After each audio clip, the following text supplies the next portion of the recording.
Welcome back to our YouTube channel learn science, of course learn social science. तो बच्चों, first of all very very congratulation, क्योंकि आज हम लोग अपने political science chapter number 10 social justice यानी हमारी बुक के लास्ट चैप्टर को स्टार्ट करने वाले हैं, जो कि हमारे लिए काफी बड़ी अचीवमेंट है।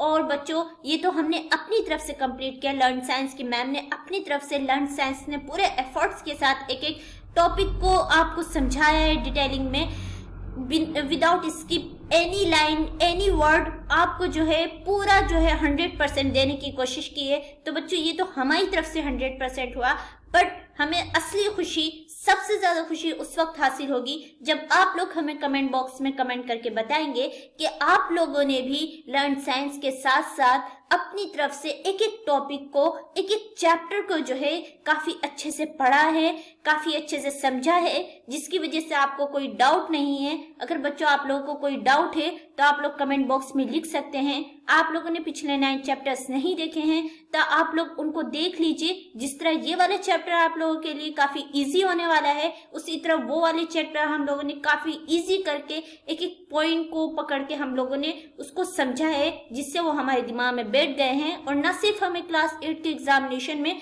बल्कि फ्यूचर में हम कितना ही बड़ा कॉम्पिटिटिव एग्जाम दे दें, उसमें भी हमें ये सारी चीजें काम आने वाली हैं। उस वक्त आपको एहसास होगा कि लर्न साइंस की मैम ने बिल्कुल सही कहा था कि हमने उस टाइम सही से पढ़ लिया, तो आज हमें जो है दूसरों की तरह बहुत ज्यादा रिवाइज करने की जरूरत नहीं पड़ रही है। तो चलिए बच्चों, इसी खुशी के साथ और इसी उम्मीद के साथ नया चैप्टर स्टार्ट करते हैं। क्या आप लोगों को पिछले चैप्टर्स की तरह ये वाला चैप्टर भी इसी तरह समझ में आएगा?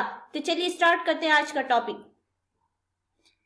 तो बच्चों, हमारा टॉपिक स्टार्ट होता है एक रिकॉलिंग के साथ। क्या आप लोगों को story of a short class 7 में जो बुक में जो आपकी एक स्टोरी थी, स्टोरी ऑफ अ शॉर्ट, वो याद है? We saw there that a chain of market links the procedure of cotton to the buyer of a shirt in the supermarket. हमने उसमें देखा था कि एक कॉटन के प्रोड्यूसर से लेके सुपरमार्केट में जो एक बायर है, उन सब के दरमियान एक लिंक है। सब लोग एक चेन में बंधे हुए हैं, सब एक दूसरे से कनेक्टेड हैं। Buying and selling was taking place at every step in the chain. और बाइंग और सेलिंग यानी खरीद और फरोख्त उस चेन के एवरी स्टेप में हो रही थी। यानी एक जो प्रोड्यूसर था वो वो एक फार्मर से कॉटन खरीद रहा था, फिर वो वर्कर को दे रहा था, फिर वो आगे उसको जो सेलर्स हैं उनको बेच रहा था, मार्केट में बेच रहा था। तो वहां पर बाइंग और सेलिंग जो है हर स्टेप पे हो रही थी चेन की। Many of the people directly or indirectly involved in the production of the shirt. अब बच्चों, एक शर्ट के उसके एक कॉटन के पौधे से लेके उसके एक शर्ट के रूप में बनने तक बहुत सारे लोग डायरेक्टली जो है उस शर्ट के प्रोडक्शन में इन्वॉल्व होते हैं। The small farmer producing cotton, एक स्मॉल फार्मर जो है वो कॉटन प्रोड्यूस करता है। द वीवर्स ऑफ इरोड और the workers in the garment exporting factories, और जो वीवर्स ऑफ इरोड होते हैं या गारमेंट्स के वर्कर्स होते हैं, वो उसको जो है फैक्ट्री में एक्सपोर्ट करते हैं। फर्स्ट एक्सप्लॉयटेशन और an unfair situation in the market. और वो लोग जो है, मतलब जब वो लोग सारे काम करना इतना इजी तो नहीं होता ना बच्चों। सबसे बड़ी बिजनेस की सबसे बड़ी बात ये होती है कि उसमें रिस्क बहुत ज्यादा होता है कि आप लोग हम जिस तरह का प्रोडक्ट लोगों के सामने पेश कर रहे हैं, हो सकता है लोग उसको रिजेक्ट भी कर दे, जिसकी वजह से हमने जितना सब कुछ उसमें लगाया वो सब बेकार भी जा सकता है। तो इसी तरह से क्या होता है कि इसमें जो वर्कर्स काम करते हैं, उसको कॉटन के पौधे से लेके उसको धागा बनाने तक, धागे से उसको कपड़ा बनाने में जितनी सारी वर्कर्स वगैरह काम करते हैं, तो क्या होता है कि बहुत सारे टाइम में वो डिफरेंट टाइप के एक्सप्लॉयटेशन और अनफेयर सिचुएशन को मार्केट में फेस करते हैं। Market everywhere tend to be exploitative of people, whether as workers, consumer और producers। और मार्केट में हर जगह हर तरफ लोगों का एक्सप्लॉयटेशन हो सकता है या होता है, चाहे वो वर्कर हो, चाहे वो कंज्यूमर हो या फिर प्रोड्यूसर हो। To protect from such exploitation, the government makes certain laws। अब इस तरह के एक्सप्लॉयटेशन से बचने के लिए, चाहे वो वर्कर का एक्सप्लॉयटेशन हो रहा हो, कंज्यूमर का हो रहा हो या फिर प्रोड्यूसर का हो रहा हो, यानी प्रोड्यूसर को लोग जो इतनी ज्यादा बार्गेनिंग कर रहे हो कि जो उसने इतनी कीमत में खरीदा था उससे भी लो प्राइस में उसको बेचना पड़ रहा हो। कंज्यूमर्स का ये हो रहा हो कि उनको बहुत ज्यादा हाई प्राइस में चीजें मिल रही हो, वर्कर्स को उनकी पेमेंट ना मिल रही हो, बहुत कम पेमेंट मिल रही हो। तो इस तरह के एक्सप्लॉयटेशन से बचने के लिए गवर्नमेंट ने जो है सर्टेन लॉज बनाए हैं। These laws try to ensure that the unfair practices are kept at a minimum in the markets. इन लॉज का काम ये है, ये लॉज इस बात को इंश्योर करने की कोशिश कर रहे हैं कि जो अनफेयर प्रैक्टिसेस होती है उनको जो मार्केट्स में जो है कम से कम करने की कोशिश की जाए, यानी जितनी भी एक्सप्लॉयटेशन हो उसको कम करने की कोशिश की जाए इन लॉज को इन्फोर्स करके, इम्प्लीमेंट करके। Let us take a common market situation where the law is very important. अब आपको एक कॉमन मार्केट सिचुएशन की तरफ ले जाया जा रहा है, यानी एग्जाम्पल के द्वारा अब आपको समझाने की कोशिश की जा रही है कि जहां पर लॉ जो है, कानून बनाना जो है बहुत जरूरी है। तो बच्चों बेसिकली क्या है कि हमारा जो इंडिया है वो क्या है, लैंड ऑफ लॉ है, यानी यहाँ पर कानूनों का शासन है। किसी पॉलिटिकल ग्रुप का, किसी प्रधानमंत्री का या किसी पर्टिकुलर पर्सन का शासन नहीं है, बल्कि यहाँ पर किसका शासन है, लॉज का शासन है। तो हर जगह हमारे यहाँ लॉज काम करते हैं। कोई भी एक्सप्लॉयटेशन हो रहा हो, कोई भी डिस्क्रिमिनेशन हो रहा हो, हम देखते हैं कि फिर जब हम लोगों को मतलब किसी तरह की परेशानी का सामना करना पड़ रहा होता है, कोई किसी का मतलब वॉयलेशन हो रहा हो किसी किस्म के राइट्स का, तो हम अपने कॉन्स्टिट्यूशन की तरफ जाते हैं और फिर देखते हैं कि वहां पे उस चीज के लिए क्या लॉ है। तो इसी तरह जब ये सारी प्रॉब्लम्स बढ़ गई, जो गरीब लोग हैं, जो पुअर वर्कर्स हैं, उनके राइट्स को प्रोटेक्ट करने के लिए लॉ को बनाना बहुत ज्यादा इम्पोर्टेंट था। और अब हम उन्हीं लॉ को पढ़ने वाले हैं कि इस सिचुएशन में लॉ का होना बहुत जरूरी है, वरना तो लोग अपनी जो चाहे मर्जी होगी वो करते रहेंगे अगर लॉज नहीं होंगे। This is the issue of workers wages. और जो इशू को हम पढ़ने वाले हैं तो वो है वर्कर्स वेजेस, यानी जो कंस्ट्रक्शन साइट्स पे जो वर्कर्स, जो फैक्ट्री में काम करने वाले लोग होते हैं या जो डेली वेजेस पे काम करने वाले लोग होते हैं, उनकी जो वेजेस यानी उनको जो पेमेंट दी जाती है, उस इशू के बारे में हम लोग आज अभी जो है पढ़ने वाले हैं। Private companies, contractors, business persons normally want to make as much profit as they can. तो सिंपली क्या है बच्चों की जो प्राइवेट कंपनीज है, जैसा कि हम लोग अभी तक पढ़ते हुए आ रहे हैं, और जो कॉन्ट्रैक्ट्स हैं, बिजनेस पर्सन है, ये नॉर्मली क्या चाहते हैं कि ये जितना हो सके उतना ज्यादा प्रॉफिट कमाएं, चाहे इसकी वजह से कुछ भी हो जाए, बट इनके लिए अपना प्रॉफिट, जैसे कि हम लोगों ने पढ़ा था कि प्राइवेट कंपनी जो है उनको किसी भी फलाही काम में या समाज कल्याण के काम में अपना हिस्सेदारी करने का कोई शौक नहीं होता, उसमें उनका कोई प्रॉफिट नहीं होता, तो वो लोग वहां जाते नहीं। ये बेसिकली किसके लिए ऑपरेट होते हैं, प्रॉफिट के लिए। तो इनकी कोशिश ये होती है कि ये जितना हो सके उतना ज्यादा प्रॉफिट कमाए, in the drive for profits. और इस प्रॉफिट की दौड़ में they might deny workers their right and not pay them wages, कि ये लोग इस यानी ज्यादा से ज्यादा प्रॉफिट कमाने की होड़ में, इसकी दौड़ में ये लोग जो वर्कर्स होते हैं उनको उनकी पेमेंट, उनके राइट देने से इनकार करते हैं। For example, in the eyes of the law it is illegal और wrong to deny workers their wages, कि कानून की निगाह में ये बात इलीगल है और गलत है कि किसी भी वर्कर को उसके वेजेस देने से इनकार किया जाए। Similarly, to ensure that workers are not underpaid or are paid fairly, इसी तरह इस बात को इंश्योर करने के लिए कि वर्कर्स को जो है ये नहीं कि अब वेजेस भी दे रहे हैं तो जहां उसका 500 रुपये बनता है वहां 100 रुपये पकड़ा दिए, तो इसीलिए इस बात को इंश्योर करने के लिए कि वर्कर्स को अंडरपेड या फिर उनको कम ना दिया जाए या फिर उनको सही तरीके से दिया जा रहा है या नहीं, there is a law on minimum wages. एक लॉ है हमारे पास, हमारे कॉन्स्टिट्यूशन में एक लॉ है जिसका नाम क्या है, जो किस पर है, मिनिमम वेजेस पर लॉ है, कि यानी कम से कम कितनी तनख्वाह होगी डेली वर्कर्स की, उन वर्कर्स की जो फैक्ट्री में काम करते हैं, जो कंस्ट्रक्शन साइट्स पे काम करते हैं, उनकी मिनिमम वेज क्या होगी। A worker has to be paid not less than the minimum wage by the employers, और एक वर्कर को उसके जो मिनिमम वेज है उससे कम जो है एम्प्लॉयर नहीं दे सकता, ये इलीगल है। The minimum wages are revised upward every few years, और जो ये मिनिमम वेजेस का जो एक आंकड़ा होता है ये हर कुछ सालों पे जो है ये बढ़ता रहता है। अब ये नहीं कि आप पिछले 10 साल का देख के जो है आज 2021 में जो है किसी वर्कर को वेज दे, नहीं, ये हर कुछ सालों में बढ़ता रहता है। जैसे कि आज के टाइम में अगर हम देखें कंस्ट्रक्शन साइट्स पे, क्योंकि बच्चों हमारे यहाँ कंस्ट्रक्शन का वर्क हुआ, तो हमारे यहाँ बेसिकली कितना 350 रुपए एक जो लेबर होता है उसका पर डे का मजदूरी होती है। अगर कोई इससे कम दे उसको 350 की जगह, क्योंकि अभी ये मार्केट रेट है और यही मिनिमम वेज है, ये हर कुछ सालों पे बढ़ता रहता है। अब हो सकता है कि 2025 में जो है ये बढ़कर 600 रुपए हो जाए, 750 रुपए हो जाए, 950 रुपए हो जाए, कितने हो जाए। तो इससे कम देना, मार्केट रेट से कम देना, आप उसको उसके साथ बार्गेनिंग करना स्टार्ट कर दें, या फिर आप उसके ऊपर जो है जबरदस्ती अपनी पावर का इस्तेमाल करके आप उसको फोर्सली जो है कम दें, तो ये सब क्या होगा, इलीगल होगा। अगर आप ऐसा करते हैं तो आपको पनिश हो सकती है, अगर वो जाकर जो है शिकायत कर दे थाने में। Okay, as with the law on minimum wages which is mean to protect workers, कि ये जो मिनिमम वेजेस का जो ये कानून है, जिसका मतलब ये है कि वो जो वर्कर्स के राइट हैं उनको प्रोटेक्ट करता है। There are also law that protect the interest of producers and consumers in the market.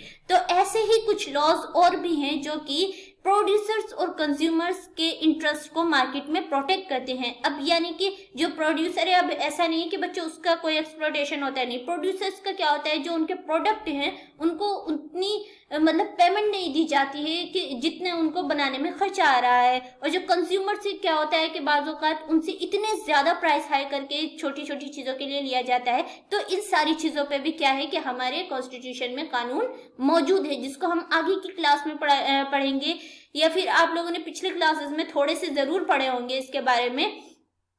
तो इन सारी चीजों के लिए हमारे कानून, हमारे कॉन्स्टिट्यूशन में कानून है। जो ये सारी चीजें क्या है, ये एक सोशल इश्यूज है, लोगों के आपसी इश्यूज है, समाजी इश्यूज है, और इनको इसी को हम सोशल जस्टिस कहते हैं।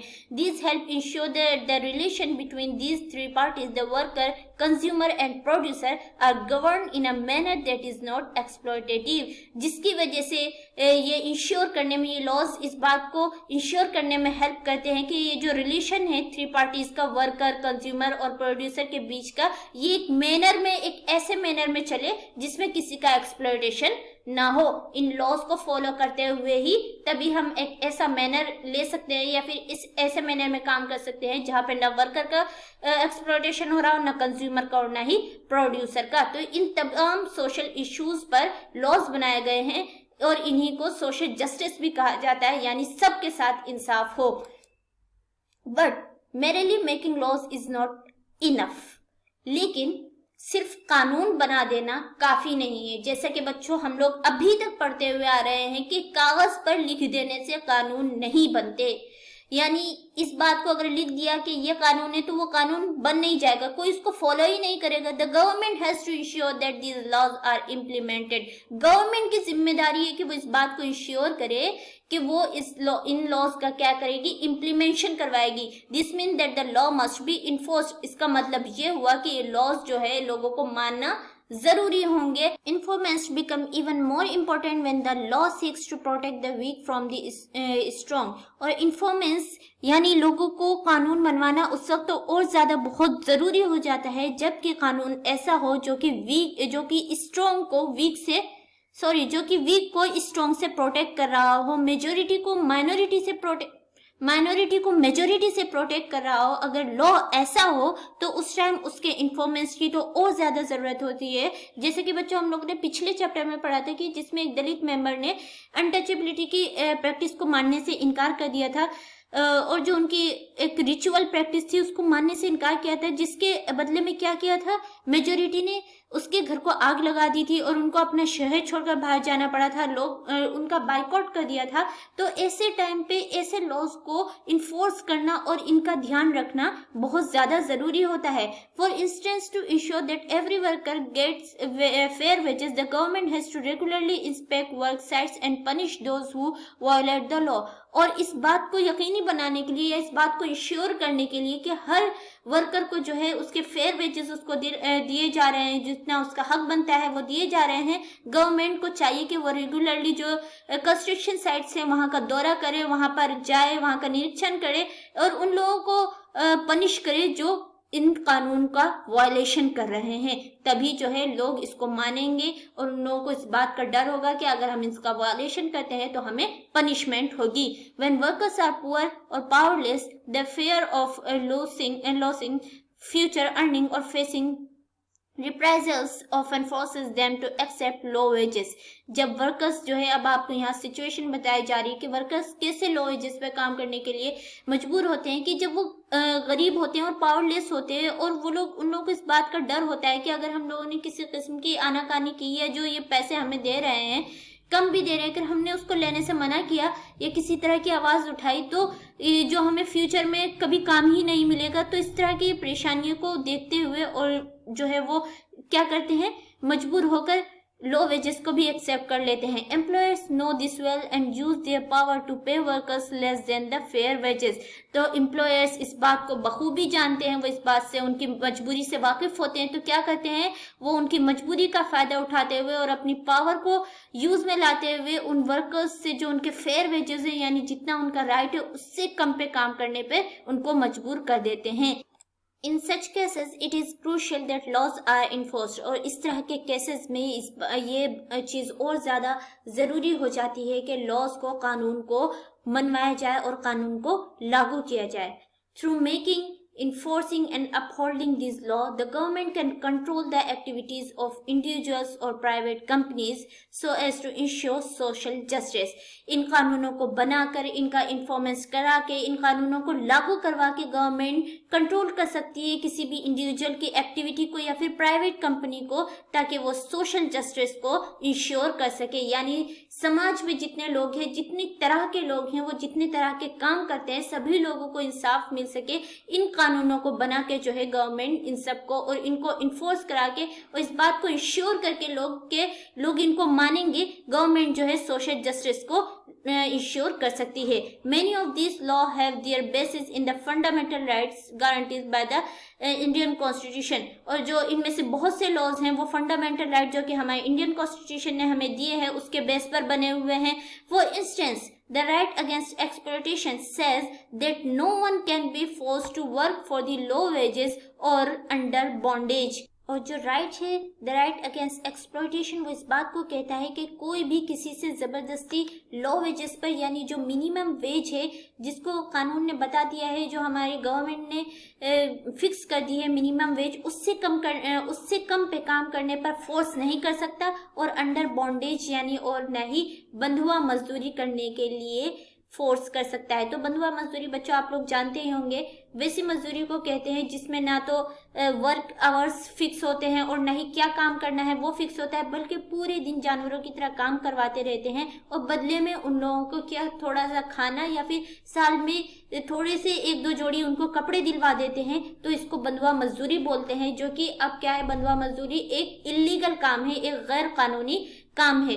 तो राइट टू एक्सप्लॉयटेशन इस बात को कहता है। Similarly the constitution lays down no children below the age of 14 years shall be employed to work in any factory और माइंस और engage in any other hazardous employment. और ये बात बच्चों आप लोग सभी जानते होंगे। इसी तरह हमारा कॉन्स्टिट्यूशन इस बात को भी कहता है कि कोई भी बच्चे जिसकी उम्र 14 साल से कम हो, वो कोई भी काम किसी भी फैक्ट्री साइट पर या किसी माइंस में और या फिर ऐसे हजार्डियस यानी कोई ऐसे मुश्किल काम में जो है वो नहीं कर सकता, कोई उनसे नहीं करवा सकता। ये इलीगल है, चाइल्ड लेबर के अगेंस्ट में है। Child labour is illegal. 14 साल से कम के बच्चों से काम करवाना फैक्ट्री में, माइंस में, आप लोग काफ़ी जगह देखते होंगे, होटल्स में, ये सारी चीज़ें क्या है, इलीगल हैं, गैर कानूनी है। तो इन सारी लॉज को बना के गवर्नमेंट किस बात को इंश्योर करती है, सोशल जस्टिस को इंश्योर करती है। तो इसी तरह बच्चों, how are these laws played out in practices. अब ये कानून, ये जितने लॉज हैं जिनको हमने अभी तक पढ़ा है, हम नेक्स्ट वीडियो में और भी सोशल जस्टिस के बारे में, जो सबसे बड़ा हमारा सोरो है, सोरो ऑफ द अर्थ जिसको कहना चाहिए, भोपाल गैस ट्रेजेडी, उसके बारे में पढ़ेंगे। और भी जो सोशल जस्टिस पर जो कानून बने हुए हैं उनके बारे में पढ़ेंगे। तो आपसे वही क्वेश्चन किया जा रहा है कि इन कानूनों को अमल में कैसे लाया जाएगा, यानी लोग इनको मानना कैसे शुरू करेंगे, ये कब जो है एकदम आम हो जाएंगे। To what extent do they address the concern of social justice. और क्या ये जो कानून है, जो ये लॉज है, ये सोशल जस्टिस को, जो लोगों की प्रॉब्लम्स है उसको एड्रेस करते हैं, उसको प्रॉब्लम्स को जो है इंश्योर करते हैं कि ये ठीक हो जाएंगी। These are some of the questions that this chapter will now go on to explore। तो यही कुछ क्वेश्चन है जिसको हम इस चैप्टर में जो है एक्सप्लोर करने वाले हैं। और नेक्स्ट वीडियो में भी हम लोग जो सोरो ऑफ द अर्थ यानी भोपाल गैस्ट्रेट जी के बारे में पढ़ने वाले हैं। तो बच्चों आज के लिए इतना ही। होप सो कि आप लोगों को समझ में आया होगा। तो अगर आप लोगों को समझ में आया होगा तो आप लोग वीडियो को लाइक कीजिएगा। हम लोग आगे चैप्टर नेक्स्ट पार्ट में पढ़ेंगे। और अगर आप हमारे चैनल लर्न साइंस पर न्यू हैं तो हमारे चैनल लर्न साइंस को जरूर सब्सक्राइब कीजिएगा। मिलते हैं अगली वीडियो में, तब तक के लिए गुड बाय।